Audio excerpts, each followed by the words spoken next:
नमस्कार, very good morning. क्या खरीदें क्या बेचें में आपका बहुत बहुत स्वागत है। मैं हूं संदीप ग्रोवर। नए हफ्ते की शुरुआत है, लेकिन क्या ये बाजार के लिए भी नई शुरुआत होगी? क्योंकि पिछले 5 दिन से लगातार बाजार में गिरावट देखने को मिली और बीता हफ्ता तो बाजार के लिए बहुत खराब था। जो 4 दिन थे, एक दिन की छुट्टी थी 2 अक्टूबर की, चारों दिन हमने देखा बाजार में भारी गिरावट देखने को मिली। क्या ये हफ्ता रिकवरी वाला होगा, खरीदारी वाला होगा? इसी के ऊपर हर कोई उम्मीद लगा के बैठा और इस पर बातचीत करते हैं। हमारे साथ एक खास मेहमान मौजूद हैं।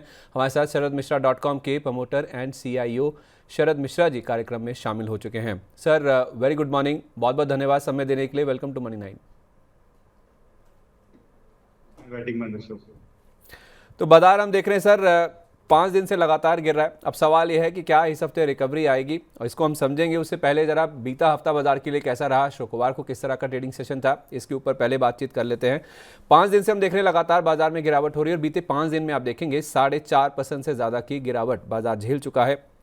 फ्राइडे को एक रिकवरी की कोशिश जरूर बाजार ने करी थी। एक समय बाजार हरियाणा में भी आया था, लेकिन निफ्टी आप देखिए आखिरकार जब दिन की क्लोजिंग हुई तो करीब 250 अंक गिरकर, सेंसेक्स 800 अंकों से ज़्यादा गिरकर और बैंक निफ्टी भी करीब 400 अंकों का गोता लगाकर ही बंद हुआ। अगर आप रिकॉर्ड हाई से देखेंगे तो निफ्टी की बात करें तो 1200 अंकों से ज़्यादा की गिरावट हो चुकी है। जैसे तैसे हमने 25,000 का जो स्तर है उसे बचाने में कामयाबी हासिल करी, यानी कि जो वीकली क्लोजिंग है वो जरूर 25,000 के ऊपर हो गई। सेंसेक्स का जो रिकॉर्ड हाई था 86,000 के आसपास का, वहाँ से 4,300 अंकों के आसपास की गिरावट हो चुकी है। 82,000 का लेवल हम शुक्रवार के ट्रेडिंग सेशन में नहीं बचा पाए क्लोजिंग बेसिस पे। और बैंक निफ्टी आप देखेंगे अपने रिकॉर्ड हाई से 3,000 अंक फिसल चुका है। 51,500 के भी नीचे क्लोजिंग देखने को मिली है। अगर आप 3 दिन पहले देखेंगे 53,000, उसके बाद 52,000 और फ्राइडे का सेशन आप देखेंगे 51,500 के नीचे जाकर क्लोजिंग देखने को मिली। तो बाजार में एक तरफा सेलिंग प्रेशर देखने को मिल रहा है। इसकी कई सारी वजह हैं। एक तो ईरान इजराइल का जो वॉर है वो एक चिंता की बात है, कितना एस्केलेट होगा, कितनी वहाँ पे दिक्कतें बढ़ती हुई दिखेंगी। क्रूड ऑलरेडी उछल रहा है, FIs की बिकवाली चल रही है, चाइना में पैसा शिफ्ट हो रहा है, ऐसा डर है।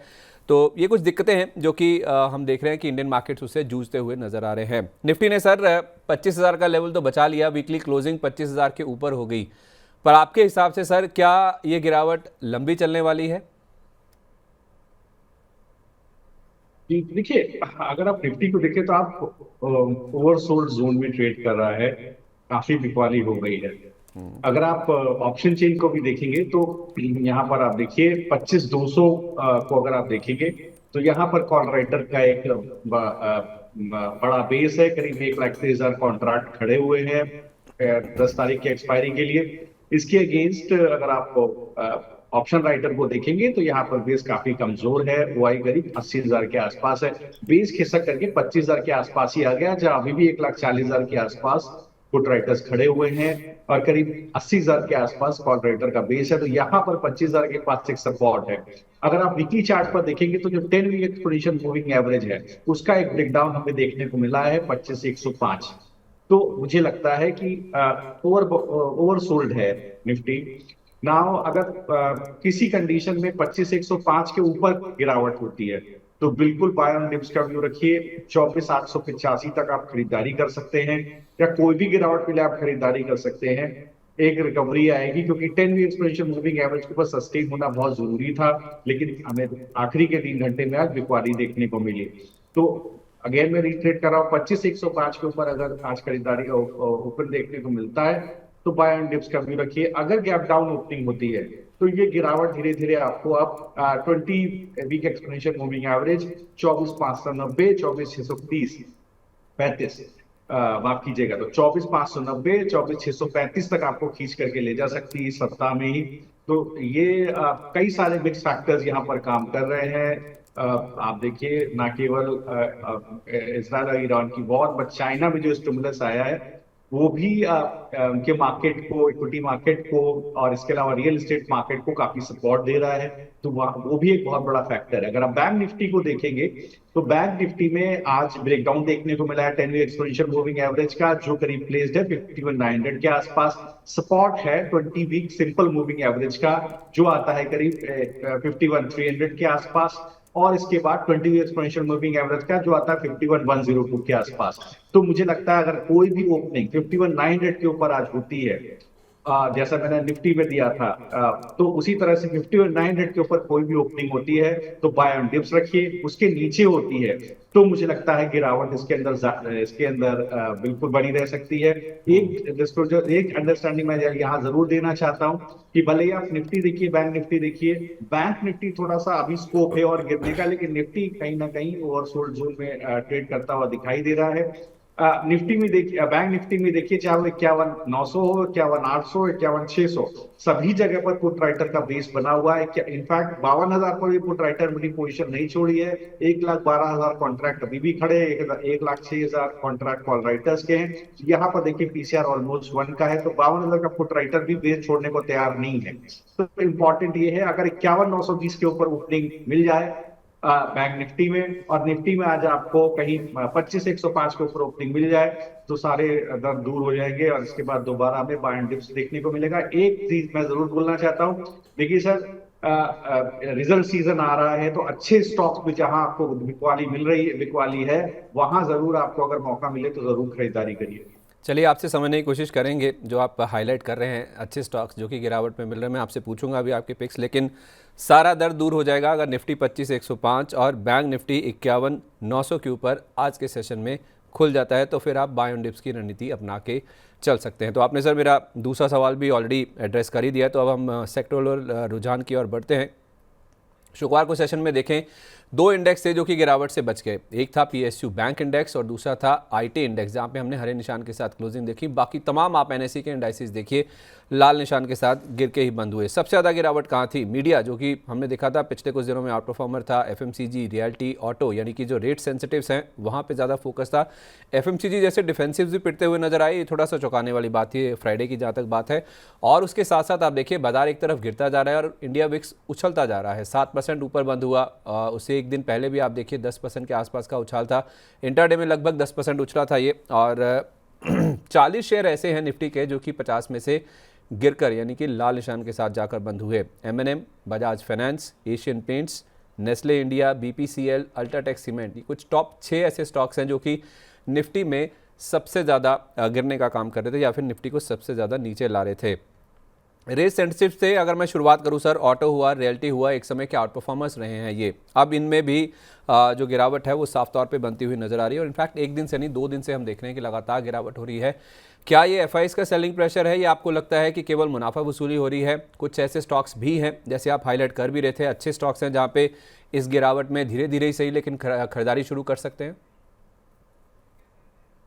जी देखिए, तो अगर आप निफ्टी को भी देखिए, तो फ्राइडे को छोड़ के थर्सडे तक तो लॉन्ग अनवाइंडिंग ही हो रही थी। 81% लॉन्ग पर आप आए थे, घट के केवल 79% पर आए थे। सबसे पहले दिन 66,000 कॉन्ट्रैक्ट तो क्लाइंट्स ने शॉर्ट किए थे। देखिए एफआई तो कुछ कर भी नहीं पाया था वहां पर, जब बाजार ने गिरना शुरू किया। एफआई तो लॉन्ग ही था। इनफैक्ट अगर कैश की सेलिंग को छोड़ दे तो स्टॉक फ्यूचर्स को जरूर एफआई सेल कर रहा है, क्योंकि वहां पर काफी ओवर रेटेड मामला पहले से ही था। अगर आप अभी भी देखें तो मुझे लगता है बिल्कुल कुछ सिलेक्टिव पॉकेट्स में बिल्कुल खरीदारी। अगर आप auto and auto component segment में देखें तो महिंद्रा एंड महिंद्रा है, टाटा मोटर्स, डीवीआर है, स्कॉट्स है, यहाँ पर मुझे लगता है बुलिशनेस बनी हुई है। तो या ऑटो सेगमेंट में यहाँ जरूर ध्यान दिया जा सकता है। सिमिलरली अगर आप आईटी में देखें तो मुझे लगता है आईटी में इन्फो एज है, इन्फोसिस है, पेटीएम है, केपीआईटी है, एलटीआई माइंडट्री, इन्फीवीवो, जस्ट डायल, यहाँ पर आप देखेंगे तो एक स्ट्रेंथ बनी हुई है। ये सब गिरावट में खरीदारी के मौके यहाँ आपको ऑटो एंड ऑटो कंपोनेंट्स और आईटी में मिल रहे हैं। तो ये जैसे ही निफ्टी थोड़ा सेटल करेगा, ये सारे स्टॉक आपको ऊपर की तरफ चलते हुए दिखाई देंगे। तो यहाँ पर बुलिशनेस मुझे लगता है आने वाले समय में बनी रहेगी। आप मेरे सवालों को प्रीएम्प्ट करते जा रहे हैं सर। निफ्टी पूछा था आपने, बैंक निफ्टी का जवाब दे दिया मैंने। ऑटो रियल्टी पूछा आपने, आईटी का भी जवाब दे दिया। मैं आपसे अगला सवाल आईटी को लेकर ही पूछने वाला था कि रुपए की जो कमज़ोरी है, क्या इससे इनको फ़ायदा मिलेगा? क्योंकि एक्सपोर्ट डोमिनेटेड ये होते हैं, विदेश से इनकी आय का बड़ा हिस्सा आता है। तो वो आपने ऑलरेडी यहाँ पे एड्रेस कर ही दिया। तो एडवांस डिक्लाइन की ओर बढ़ते हैं। 1053 शेयर ऐसे थे जो कि चढ़कर बंद हुए, लेकिन 1777 शेयर ऐसे थे जो कि गिरावट के साथ बंद हुए। तो आप समझ सकते हैं 1:2 के आसपास एडवांस डिक्लाइन था। और मिड कैप इंडेक्स 550 अंक और स्मॉल कैप इंडेक्स 450 अंक टूटा है। कल जब हम बात कर रहे थे, माफ़ कीजिए, शुक्रवार को जब हम बातचीत कर रहे थे तो स्मॉल कैप इंडेक्स ने 57,000 का लेवल तोड़ा था। अब हम बात कर रहे हैं कि फ्राइडे को ये जो सेशन ख़त्म हुआ है, 13 सितंबर के बाद स्मॉल कैप इंडेक्स ने अब जो 56,000 का लेवल है उसके नीचे भी क्लोजिंग दे दी है। तो जो प्रेशर है वो छोटे मझोले स्टॉक्स पर ज़्यादा है, उसमें भी जो स्मॉल कैप इंडेक्स है जो कि आउट परफॉर्मर था, वहाँ पे हम देख रहे हैं कि ज़्यादा प्रेशर देखने को मिल भी रहा है। तो ऐसे माहौल में सर जो स्टॉक्स आउट परफॉर्म कर रहे हैं ऐसे बाजार में भी, जिसमें वीआईपी इंडस्ट्रीज़ हुआ, कुछ बड़े निवेशकों की एंट्री हुई पिछले हफ्ते, उसका इम्पैक्ट था। क्विक हिल जैसे ही एआई का नाम जुड़ा, देखिए स्टॉक भी रॉकेट हो गया। पेटीएम में हमने देखा कुछ गिरावट बन रही है। के रेटिंग्स में भी एक्शन काफ़ी अच्छा देखने को मिल रहा था। तो ये कुछ स्टॉक जो है जो कि आउटलाइनर्स हैं, इनमें आप क्या राय देंगे सर? जी तो देखिए, वीआईपी इंडस्ट्री शायद मैंने विपुल जी को चुन चुन के मैं दिया था पीछे के लेवल पर। देखिए इस कंपनी को देखें तो अच्छा रेवेन्यू आता है प्रीमियम और मास प्रीमियम ब्रांड से, करीब 56% फाइनेंशियल ईयर 24 में आया था। एरिस्टोक्रेट और अल्फा से भी अच्छा रेवेन्यू कंपनी का क्लॉक होता है। अगर आप देखेंगे तो फर्स्ट क्वार्टर में भी ऑपरेटिंग रेवेन्यू में करीब 12% ग्रोथ दिखाई दी थी। सिक्वेंशियली रेवेन्यू 640 करोड़ का आया था, जो कि वाई बेसिस पर फ्लैट है। आप देखिए तो फर्स्ट क्वार्टर में पहली बार काफी लंबे समय बाद 3.7 करोड़ का प्रॉफिट बुक किया था, जबकि लास्ट क्वार्टर में, लास्ट फाइनेंशियल में 33 करोड़ का लॉस था। तो देखिए अब धीरे धीरे कंपनी प्रॉफिट के ट्रैजेक्टरी में आ रही है। मुझे लगता है अगस्त से इसका जो हाई है 710, वहां तक का ये स्टॉक बिल्कुल जाता हुआ दिखाई दे सकता है। तो बिल्कुल क्लाइंट्स को भी रिकमेंडेड है, मुझे लगता है बिल्कुल इसको खरीदारी कर लीजिए। बेस 480 से 500 रुपए पर बना हुआ है।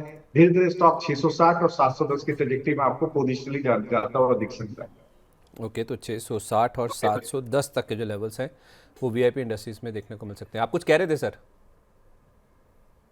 जी तो बस मैं ये वीआईपी इंडस्ट्रीज को ही डिस्कस कर रहा था संजीव जी। ओके सर, ठीक है। तो फिर ये तो बात हुई पिछले हफ्ते की, जहाँ तक परफॉर्मेंस की बात है। अब इस हफ्ते की तैयारी शुरू करते हैं और जानते हैं कि इस हफ्ते आप बाजार में कैसे रणनीति बना सकते हैं। क्या रिकवरी की उम्मीद करना या खरीदारी लौटने की उम्मीद करना सही रहेगा? इस हफ्ते के लिए कैसे आपको रणनीति बनानी है? सर आप कह रहे थे कि कुछ ऐसे स्टॉक्स पे फोकस करना चाहिए जो कि या तो आउट परफॉर्मर है या तो फिर अच्छे शेयर हैं, नतीजों से पहले इनको एक्यूमुलेट किया जा सकता है। कुछ अच्छे शेयरों की बात करें, अच्छे मैं केवल परफॉर्मेंस के हिसाब से कह रहा हूँ, मैं फंडामेंटल वाइज नहीं कह रहा हूँ। उसमें जो छोटे मझोले पावर वाले स्टॉक्स हैं, जिसमें जेपी पावर हुआ, रिलायंस पावर हुआ, आरटीएन पावर हुआ, एबीबी पावर हुआ, ये जो पावर वाले स्टॉक्स हैं इनमें तेज़ी काफ़ी अच्छी देखने को मिली है। पिछला हफ्ता भले ही बाजार के लिए कमज़ोर था, लेकिन इनमें से ज़्यादातर स्टॉक्स आउट परफॉर्म करते हुए नजर आ रहे थे। इन स्टॉक्स पर आपकी क्या राय है सर? तो देखिए, अगर आप रिलायंस पावर को देखें तो यहाँ पर जरूर मुझे लगता है बिल्कुल इंटरेक्शन बना हुआ ऊपर की तरफ। ये स्टॉक अभी 50 रुपए के भाव के आसपास है। मुझे लगता है सुरेंद्र जी, ये धीरे धीरे जो, अगर मैं इस पर्टिकुलर ट्रेंड को, जो 39 रुपए के आसपास शुरू हुआ है, अगर मैं एक्स्ट्रा पोलेट करूँ तो मुझे लगता है 64 रुपए से लेकर के 73 रुपए तक का भाव इसका खुल गया ऊपर की तरफ। संदीप जी, धीरे धीरे ये और ऊपर की तरफ जाता हुआ आपको दिखाई दे सकता है। और थोड़ा गिरावट रहेगी, टेक्निकल चार्ट पे थोड़ा सा ओवरबॉट है, लेकिन मुझे लगता है थोड़ा सस्टेन करके और भी ऊपर की तरफ चलता हुआ दिखाई दे सकता है। धीरे धीरे करके 64 और 73 की तरफ जा सकता है। मुझे याद है सर, मैंने ट्रेंडिंग स्टॉक्स में स्टॉक को कवर किया था। 32 रुपये का भाव था, इनफैक्ट 31 रुपये 97 पैसे, मुझे प्रिसाइसली याद है। 5% का ऊपरी सर्किट था। जब मैंने आपसे पूछा था, आपने कहा था 36 और उसके बाद 40 तक के लेवल्स आ सकते हैं, और उसके बाद लगातार आपने ऊपर की ओर इसके जो टारगेट प्राइस है ऊपर की ओर रिवाइज किया। और सिमिलर पैटर्न हमने सुजलॉन के केस में भी देखा था, क्योंकि आपने इस तरह का ही रुझान सुजलॉन के शेयर में बताया था और वहाँ पर भी लंबी तेज़ी बनी थी। और रिलायंस इंफ्रा भी मुझे याद है, आपने कहा था इररेस्पेक्टिव ऑफ फंडामेंटल्स आप इस स्टॉक को खरीदारी कर लीजिए, इसमें बड़े लेवल्स देखने को मिल सकते हैं। और आपके जो टारगेट थे, आई थिंक मुझे सही याद है, 290 रुपये का टारगेट आपने दिया था, उसको काफ़ी ज़्यादा शेयर ने ओवरशूट भी किया था और उसमें भी बड़ी तेज़ी बनी थी। अब रिलायंस पावर में 64 और 73 रुपये तक के जो टारगेट्स हैं उसकी बात शरद सर कर रहे हैं। बीते हफ्ते की जो बात करें सर, कुछ अगर हम बड़े न्यूज़ फ्लो की बात करें तो वो सेबी की ओर से ही था।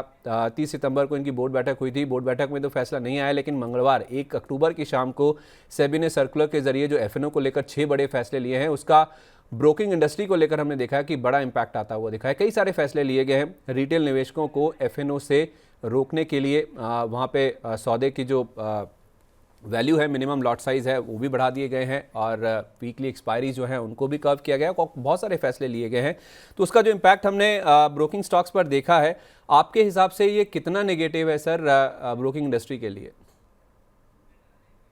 बिल्कुल, देखिए अगर आप देखेंगे तो जिस तरह की रिपोर्टिंग ब्रोकिंग कंपनीज कर रही हैं, बिल्कुल नेकेड ऑप्शन बाइंग काफी प्रेवलेंट है इंडिया के अंदर, और ये बहुत छोटे शहरों में भी बहुत पॉपुलर है।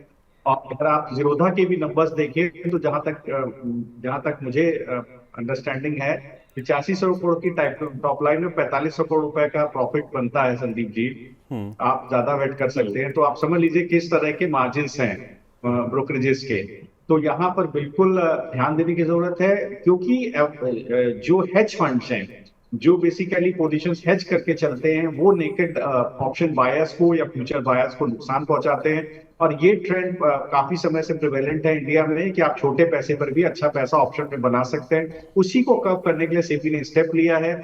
मुझे लगता है इसका एक पॉजिटिव इम्पैक्ट पड़ेगा और थोड़ा सा निगेटिव इम्पैक्ट प्रॉपडेस्क के ऊपर पड़ेगा इसका। तो वो उसका बाजार पे थोड़ा सा लिक्विडिटी पर्सपेक्टिव से असर पड़ेगा, क्योंकि प्रॉपडेस्क का बड़ा वॉल्यूम होता है, काफी बड़ा वॉल्यूम होता है, तो वहां पर एक असर जरूर देखने को मिलेगा।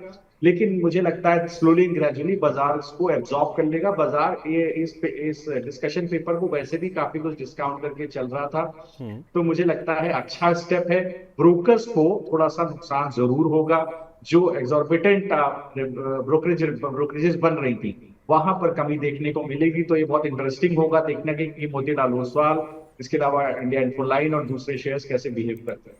चलिए ठीक है, अब्जॉर्ब हो जाएगा। काफ़ी कुछ डिस्काउंटेड है बाज़ार में और ज़्यादा समय नहीं लगेगा, बाज़ार इन फैसलों को भी मोर और लेस डिस्काउंट कर ही लेगा। दो सवाल सर, चूंकि वॉर की सिचुएशन है, ग्लोबल फैक्टर्स हमारे लिए बहुत इंपॉर्टेंट है, दो सवाल उस पर लूँगा, फिर हम जो आप बिजनेस अपडेट्स या रिजल्ट्स की बात करें थे उसकी ओर चलेंगे। पहला तो सर, कच्चे तेल में जिस तरह से उछाल आ रहा है, लगातार हम देख रहे हैं कि बढ़ता जा रहा है और इस चीज़ का डर है कि ईरान के जो कुछ ऑयल डिपोज हैं, जो ऑयल स्टोरेज है, वहाँ पे अटैक किया जा सकता है, उसमें इजराइल की मदद यूएस भी कर सकता है, ऐसी आशंका है। उस वजह से हम देख रहे हैं कि तेल आगे ऊपर की ओर चाल दिखा रहा है। तो ऐसे में कौन सी तेल कंपनियों को आपको लगता है फ़ायदा होगा? वैसे तो सीधे तौर पे जो ईएनपी यानी कि जो तेल प्रोडक्शन वाली कंपनीज हैं उनको फ़ायदा होता है, और वैसा कुछ रुझान हमने शुक्रवार को देखा भी, कुछ शेयरों में एक्शन बनता हुआ दिखा भी उसका। जी, तो देखिए, मुझे मुझे ऐसा लगता है पेट्रोनेट एलएनजी की तरफ एक बार ध्यान रखना चाहिए। यहाँ बहुत अच्छा ट्रैक्शन बना हुआ है, ओएनजीसी में भी है, पेट्रोनेट एलएनजी में भी अच्छा ट्रैक्शन बना हुआ है। मुझे लगता है ये शेयर धीरे धीरे आपको 400 450 की तरफ जाता हुआ दिख रहा है। एक अच्छा बेस बना हुआ है इसके अंदर 340 के आसपास। तो बिल्कुल इसको सर एक बार ध्यान में रखा जा सकता है। और इसके अलावा अगर आप ओएनजीसी को भी देखें, तो यहाँ पर भी मुझे लगता है कि एक बार इसको भी ध्यान में रखा जा सकता है। ओएनजीसी पे भी अच्छा अच्छा बेस बना हुआ 280 के आसपास। जहां तक क्रूड ऑयल की बात है, मैं एक बात जरूर कहना चाहता हूं, अगर आप क्रूड ऑयल के फ्यूचर्स को देखेंगे तो यहाँ पर एक करीब 65 से 66 डॉलर के आसपास का एक बेस बना था। जब यूएस फेड की पॉलिसी का डिस्कशन हुआ था, उस दौरान भी मैंने व्यू शेयर किया था कि एक बार अपटिक देखने को मिलेगा, लेकिन ये बहुत सिग्निफिकेंटली ऊपर नहीं जाएगा। आप कुछ दिनों में देखेंगे कि क्रूड ऑयल सेटल होते हुए आपको दिखाई देगा, ब्रेंट क्रूड आपको सेटल होते हुए दिखाई देगा, और दोबारा इसमें नीचे की तरफ गिरावट दिखाई देगी। जो मैक्सिमम मुझे लगता है इसके अंदर पुल बैक हो सकता है, वो $82 के आसपास तक हो सकता है। उसके बाद इसमें दोबारा आपको करेक्शन देखने को मिलेगा। ठीक है, तो क्रूड मैक्सिमम $82 तक जा सकता है, ये अच्छी बात आपने बताई। वॉर की सिचुएशन है, अगर $82 तक से क्रूड जाता हो दिखेगा, तो इसका जो दूसरी तरफ नेगेटिव रिपरकशंस हैं वो शिपिंग इंडस्ट्री के ऊपर देखने को मिलेंगे, पोर्ट कंपनी ऊपर देखने को मिलेंगे, क्योंकि ज़्यादातर लोग मान रहे हैं कि ये जो वॉर की सिचुएशन है उसमें जो एक्सपोर्ट्स हैं वो हिंडर हो सकते हैं। उसका इम्पैक्ट जो है ये शिपिंग वाली और पोर्ट कंपनियों को भी आता हुआ दिखेगा, तो वॉल्यूम्स में गिरावट हो सकती है। तो शिपिंग और पोर्ट से जुड़ी हुई जो कंपनीज हैं उस पर आपका क्या व्यू है?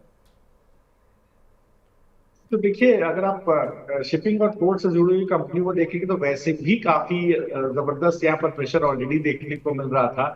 तो मुझे लगता है कि प्रेशर आने वाले समय भी थोड़ा समय तक कंटिन्यू रह सकता है। फॉर एग्जांपल मझगांव डॉक में एक अच्छा बिल्डअप बना था, जो बेसिकली फेडेड अवे। तो मुझे लगता है दोबारा इसके अंदर एक गिरावट हो सकती है। रेंज बाउंड हो गया है 4000 से 4500 के बीच में स्टॉक। जब तक इस जोन को नहीं तोड़ेगा तब तक कुछ इसके अंदर बनेगा नहीं। तो काफी स्टॉक अगर आप देखें, तो मुझे लगता है कि काफी यहाँ पर एक बार रेंज बाउंड हो सकता है। लेकिन अगर आप जी शिपिंग को देखें, तो यहाँ पर मुझे लगता है एक ट्रैक्शन बना हुआ है। इस पर्टिकुलर स्टॉक पे थोड़ा ध्यान दिया जा सकता है। ठीक है, जी शिपिंग पे ज़रूर यहाँ पे ध्यान दिया जा सकता है। कुछ ऐसा ही रुझान क्या रिन्यूएबल एनर्जी कंपनीज में भी देखने को मिलेगा, जो इनमें गिरावट हुई है, चाहे वो सुजलॉन हुआ, बोरोसिल हुआ, अदानी ग्रीन हुआ, या ऐसे ही एसजेवीएन, एनएचपीसी टाइप की जो कंपनीज हैं, क्या इनमें गिरावट के बाद खरीदारी की जा सकती है? आपकी की व्यू है सर इस हफ्ते को लेकर? जी, तो देखिए अभी क्या होगा, अब यहाँ पर चूंकि बाजार गिर गया है, तो काफी आप समझिए वैल्यूएशन भी सस्ते हो गए। तो जब कभी बाजार में रैली आएगी, तो उन स्टॉक्स की तरफ ज्यादा बाजार ध्यान देगा जहां पर अप ट्रेंड बना हुआ है, थोड़ा कॉशियस अप्रोच रहेगा। उसके अंदर आप सुजलॉन को ध्यान दें, यहाँ पर जरूर मुझे लगता है कि एक बेस 72 रुपए के आसपास बना हुआ है, 72 से 77 रुपए पर एक बेस बना हुआ है। तो बिल्कुल यहाँ पर जरूर मुझे लगता है कि ऊपर की तरफ एक ट्रेंड आपको देखने को मिल सकता है। इसके अलावा अगर आप देखें आइनॉक्स विंड को देखें तो यहाँ पर मुझे लगता है कि एक बार हो सकता है एक बार दोबारा ये स्टॉक ऊपर की तरफ को चलता दिखाई दे। बेस बहुत अच्छा है इसके पास, करीब 215 रुपए से लेकर के 220 रुपए के आसपास एक अच्छा बेस बना हुआ है 10 एक्सपोनेंशियल मूविंग एवरेज का। हो सकता है दोबारा ऊपर का ट्रेंड देखना शुरू करें। तो जिन स्टॉक्स में अप ट्रेंड है वहां पर ही आपको दोबारा अच्छा रैली दोबारा देखने को मिल सकती है। ठीक है सर, ये तो बात हुई रिन्यूएबल एनर्जी की। एक और सेक्टर सर आपसे डिस्कस करना चाहता हूँ जिसमें थोड़ा फिनोमिना शिफ्ट होता हुआ नज़र आ रहा है, और वो है क्विक कॉमर्स की जो मांग जिस तरह से लगातार बढ़ रही है। क्या ये रिटेल सेगमेंट की जो कंपनीज हैं, जो ब्रिक एंड मोटार कंपनीज हैं, जिनके स्टोर्स हैं, चाहे वो डीमार्ट हुआ, ट्रेंट हुआ, एबी फैशन या फर्स्ट क्राई जिसे हम ब्रेनबीज के नाम से जानते हैं, क्या इनके लिए नेगेटिव है सर? आपकी इन स्टॉक्स को लेकर आए डीमार्ट के तो हमने बिजनेस अपडेट्स भी आते हुए देखे थे, अच्छे नहीं थे, बाजार ने पसंद नहीं किए। जी तो देखिए बिल्कुल मुझे लगता है अगर आप देखेंगे तो वी मार्ट को लेकर के मैं काफी पॉजिटिव हूँ। मुझे लगता है यहाँ पर एक बार आगे ट्रैक्शन आ सकता है। कंपनी ने जो बेसिकली अगर फर्स्ट क्वार्टर के रिजल्ट भी देखेंगे तो जो जो इनके दो फैशन ब्रांड्स हैं, एक फैशन ब्रांड इनका है जो बेसिकली लॉस से प्रॉफिट में आता हुआ दिखाई दिया है। दूसरे फैशन ब्रांड में इनको वैसे भी प्रॉफिटेबिलिटी है। जो मैनेजमेंट रिपोर्ट है उसमें दिखा रहा है कि स्टोर में अगर आप देखें तो फुटफॉल बढ़ता हुआ दिखाई दिया है। तो यहाँ पर जरूर एक बार एक बुलिश व्यू लिया लगता है। सिमिलरली आप आदित्य बिरला फैशन को देखें, यहाँ पर मुझे लग रहा है कि एक अच्छा सपोर्ट बना हुआ है। करीब 310 रुपए से लेकर के 320 रुपए के आसपास एक अच्छा सपोर्ट है।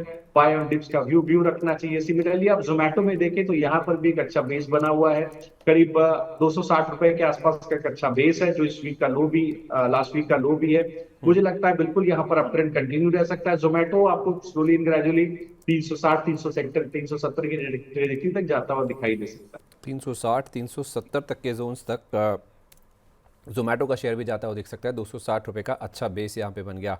आप बिजनेस अपडेट्स की बात कर रहे थे सर, बहुत सारी कंपनियां जिनके पिछले हफ्ते बिजनेस अपडेट्स आए, ओवर द वीकेंड भी आप देखें, अदानी विल्मर हुआ, एल&टी फाइनेंस हुआ, इनके नंबर्स भी आए। एम&एम फाइनेंस के नंबर्स उतने खराब नहीं थे जो अपडेट्स इन्होंने दिए हैं Q2 के, लेकिन स्टॉक में हमने देखा भारी गिरावट के साथ क्लोजिंग हुई। BOB एक परफॉर्मर था जिसपे नंबर्स के ऊपर बाजार ने पॉजिटिवली रिएक्ट करते हुए देखा, लेकिन क्लोजिंग अगर आप देखें थोड़ी सी हाई लेवल से प्रॉफिट बुकिंग के साथ हुई। तो बिजनेस अपडेट्स जितने भी कंपनियों के अभी तक आपने देखे हैं सर, उसके आधार पर कोई स्टॉक जो ऐसे आप कह भी रहे थे कि गिरावट पर अच्छे स्टॉक्स को आपको एक्यूमुलेट करना चाहिए? जी तो देखिए बिल्कुल अगर आप देखेंगे तो मुझे लगता है कि एक बहुत ही कॉन्ट्रेरियन ट्रेड मैं लॉन्ग का लेना चाहूंगा इंडसइंड बैंक के अंदर। मुझे लगता है स्टॉक काफी कंसोलिडेट हुआ है। यहाँ पर आप देखेंगे तो कहीं ना कहीं कासा के नंबर्स में एक कॉन्ट्रैक्शन देखने को मिला है। लेकिन मुझे लगता है कि करीब 1340 से 1350 के पास एक अच्छा बेस है। स्टॉक हो सकता है स्लोली ग्रेजुअली कंसोलिडेट हो जाए। तो लेकिन इमीडिएट खरीद की सलाह नहीं होगी। अगर स्टॉक कहीं 1400 के ऊपर सस्टेन होता हुआ दिखाई दे तो इसके अंदर एक बड़ा मूव ऊपर की तरफ आ सकता है। मुझे लगता है जब कोई बैंक निफ्टी सस्टेन होगा, स्टॉक के अंदर एक 1400 रुपए के ऊपर सस्टेन हो सकता है और एक बड़ा मूव 1440 और 1460 की तरफ देखने को मिल सकता है। ओके, तो फ्राइडे को ज़रूर हमने देखा था 1400 के ऊपर गया था। जब ये 1400 के ऊपर सस्टेन करे तो आप यहाँ पे खरीदारी करके चल सकते हैं। आखिरी सवाल आपसे सर, आज के लिए, इस हफ्ते के लिए या शॉर्ट टर्म के लिए कौन से ऐसे स्टॉक्स हैं जो आपको लगता है कि कॉन्ट्रेरियन व्यू लेके इनमें खरीदारी की जा सकती हो? तो देखिए बिल्कुल जेके पेपर को जरूर एक बार ध्यान दीजिएगा। जेके पेपर पहले भी मैंने कवर किया था। अ, आप देखिए लगातार कंपनी के लिए दिक्कतें रही हैं। मुझे लगता है कि अगर देखें तो 2024 में डिसेंट 500 करोड़ का फ्री कैश फ्लो कंपनी के पास रहा है। अगर कंपनी का आने वाले समय में भी देखें तो पैकेजिंग बोर्ड सेगमेंट में कंपनी अच्छा काम कर रही है। अगर आप देखें तो मैकेनिकल पल्प में कैपेसिटी में कंपनी ने काफी इंटीग्रेशन किया है। रिटर्न ऑन इन्वेस्टमेंट करीब 14 से 15% का कंपनी देख रही है और डबल डिजिट ग्रोथ यहाँ पर कंपनी फोकस कर रही है और मानना है कि रिटर्न ऑन इक्विटी करीब 20% के आसपास रहेगा कंपनी का। ना तो आप देखें तो स्टॉक के अंदर भी अगर आप देखें जेके पेपर में दोबारा स्टॉक सस्टेन करता हुआ दिखाई दिया 430 के आसपास, फिर ये दोबारा 595 के आसपास जाता हुआ दिखाई दे सकता है। वीआईपी इंडस्ट्री देखिए मैंने अभी आपसे थोड़ी देर पहले शेयर किया, 710, 660, 710 का टारगेट है। अगर आप विजय डायग्नोस्टिक को देखें तो यहाँ पर भी मुझे लगता है कि बिल्कुल एक अच्छा ट्रैक्शन बना हुआ है। स्टॉक धीरे धीरे 1120, 1180 के जोन में जाता हुआ दिखाई दे रहा है। मुझे लगता है बेस 880, 900 के आसपास अच्छा खासा बेस इसके अंदर बनता हुआ दिखाई दिया है। अगर आप कंपनी को भी देखें तो फर्स्ट क्वार्टर में ही अच्छा रेवेन्यू ग्रोथ 29% के आसपास कंपनी का रहा था। B2C सेगमेंट में करीब आप देखेंगे तो B2C सेगमेंट से करीब 93% का रेवेन्यू कंपनी का आया था। और कंपनी का अच्छा एक्सपेंशन प्लान है, 10,000 स्क्वायर फीट का नया फैसिलिटी कंपनी डाल रही है और मार्जिन कंपनी के काफी अच्छे हैं। करीब 39 से 40% के मार्जिन कंपनी आने वाले समय में भी मेंटेन करने का दावा करती है। तो देखिए ऐसी कंडीशन में मुझे लगता है स्लोली एंड ग्रेजुअली 1120, 1180 तक के भाव यहाँ आपको देखने को मिल सकते हैं। पीरामल फार्मा में देखिए बहुत अच्छा ट्रैक्शन बना हुआ है। हमने देखा, मैंने शेयर भी किया था कि जैसे ही बायोसिक्योर एक्ट यूएस में आया है तो जो सीडीएमओज हैं उनको एक अच्छा पुश मिला है। तीसरा सबसे बड़ा सीडीएमओ इंडिया का पीरामल फार्मा है। स्टॉक 4 सप्ताह में सस्टेन हो गया है, 217 पे बेस है। मुझे लगता है धीरे धीरे 250 की तरफ जाता हुआ आपको दिखाई देगा। तो यहाँ पर बिल्कुल आप एक बार बिल्कुल नजर बना सकते हैं इन सारे स्टॉक्स में। आप बिल्कुल बुलिश रह सकते हैं।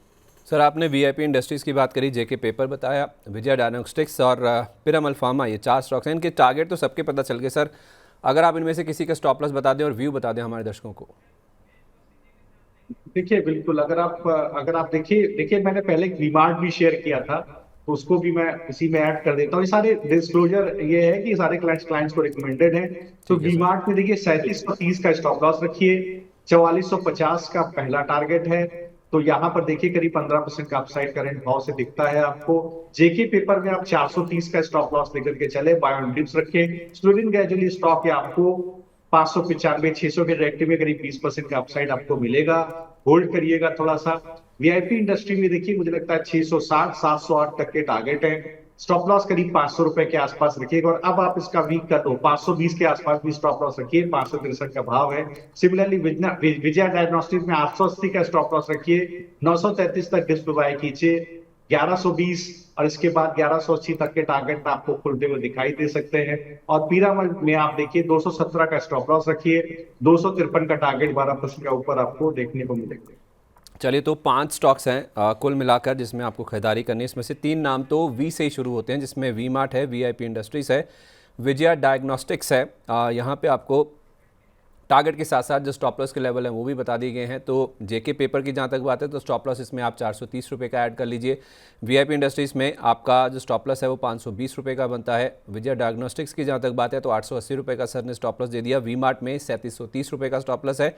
पिरामल फार्मा में 253 रुपये ये आपका टारगेट प्राइस है और 217 रुपये का आपको यहाँ पे स्टॉप लॉस लगा के चलना है। तो एज प्रॉमिस्ड सर ने 5 ऐसे स्टॉक्स बताए हैं जो कि भले इनके क्लाइंट्स को रिकमेंडेड है पहले नीचे के लेवल्स पे, लेकिन इन स्टॉक्स में आप कॉन्ट्रेरियन व्यू लेके चल सकते हैं, जहाँ पे अभी भी आप मूव इंटैक्ट है। और यहाँ पे इस हफ्ते अगर आप देखेंगे तो अच्छी कमाई हो सकती है।